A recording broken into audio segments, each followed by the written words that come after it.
Les pièges de la première impression.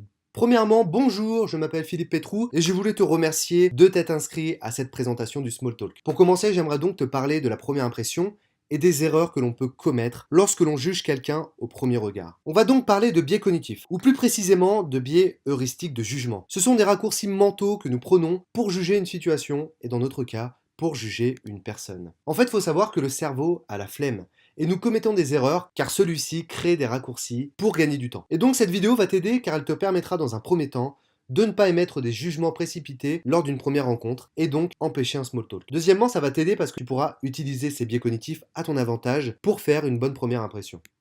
Le biais cognitif numéro 1 que nous allons voir, c'est ce qu'on appelle l'effet de halo. Paul est drôle, donc Paul est sociable, donc Paul est charismatique. L'effet de halo est la tendance à rendre plus positive certaines caractéristiques d'un groupe, d'une personne, d'une marque, même si l'on ne connaît pas ou bien toutes les caractéristiques de cette personne. En gros, ce biais cognitif a été démontré par Solomon Asch. Et lorsque nous nous faisons une première impression positive sur une personne, nous avons tendance à juger les autres caractéristiques sous un angle positif. Et inversement pour une impression négative. C'est ce qu'on appelle aussi l'effet de contamination ou l'effet de notoriété.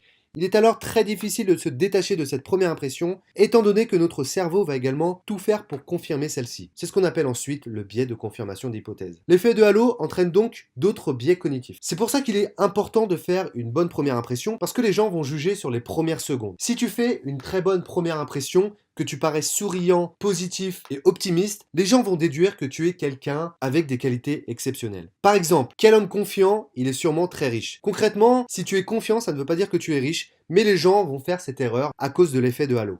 Nous ne sommes pas l'impression que nous donnons de nous-mêmes. Les pièges à éviter, c'est donc de juger une personne selon un critère qui le valorise ou le dévalorise. Une autre erreur, c'est de rompre le lien dès qu'un trait de caractère nous déplaît chez l'autre. Si la personne semble triste, ça ne veut pas dire que tous ses autres traits sont négatifs. Les leviers à utiliser, c'est d'être toujours ouvert, courtois, positif avec tout le monde, mais également de déterminer plusieurs qualités chez son interlocuteur pour ne pas te faire avoir par l'effet de halo.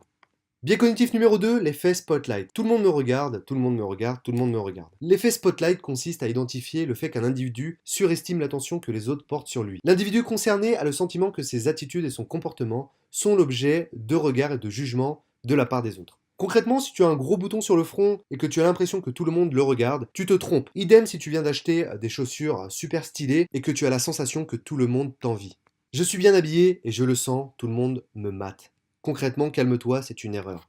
Il faut bien comprendre qu'on est beaucoup moins sous le feu des projecteurs que nous le croyons. Les pièges à éviter, c'est donc de trop se préoccuper de son propre ego, et donc de vouloir dissimuler un élément ou de vouloir mettre en valeur un élément. Et les leviers à utiliser, c'est de remarquer un détail gratifiant chez son interlocuteur qui le mettra en avant. Donc il y a une sorte de pression sociale en fait quand on rencontre quelqu'un, et il faut bien éviter justement d'être sous l'effet spotlight, à la fois de son côté, donc à trop se préoccuper de son ego, et à la fois de trop observer son interlocuteur sur un détail qui n'est pas gratifiant. Il faut absolument que tu prennes le temps d'observer un détail gratifiant chez ton interlocuteur parce que lui-même peut être justement sous l'effet spotlight et imaginer que tout le monde remarque un détail qui n'est pas gratifiant pour lui.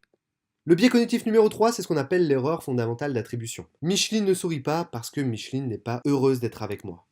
L'erreur fondamentale d'attribution consiste à accorder une importance disproportionnée aux caractéristiques internes d'une personne au détriment des facteurs externes et situationnels. Je vais m'expliquer. En fait, devant le comportement d'un individu, nous en déduisons des caractéristiques propres à sa personne plutôt qu'au contexte. En fait, si une personne ne sourit pas, on va imaginer tout de suite c'est parce qu'elle n'est pas contente d'être avec nous, alors que ça peut être des raisons tout autres.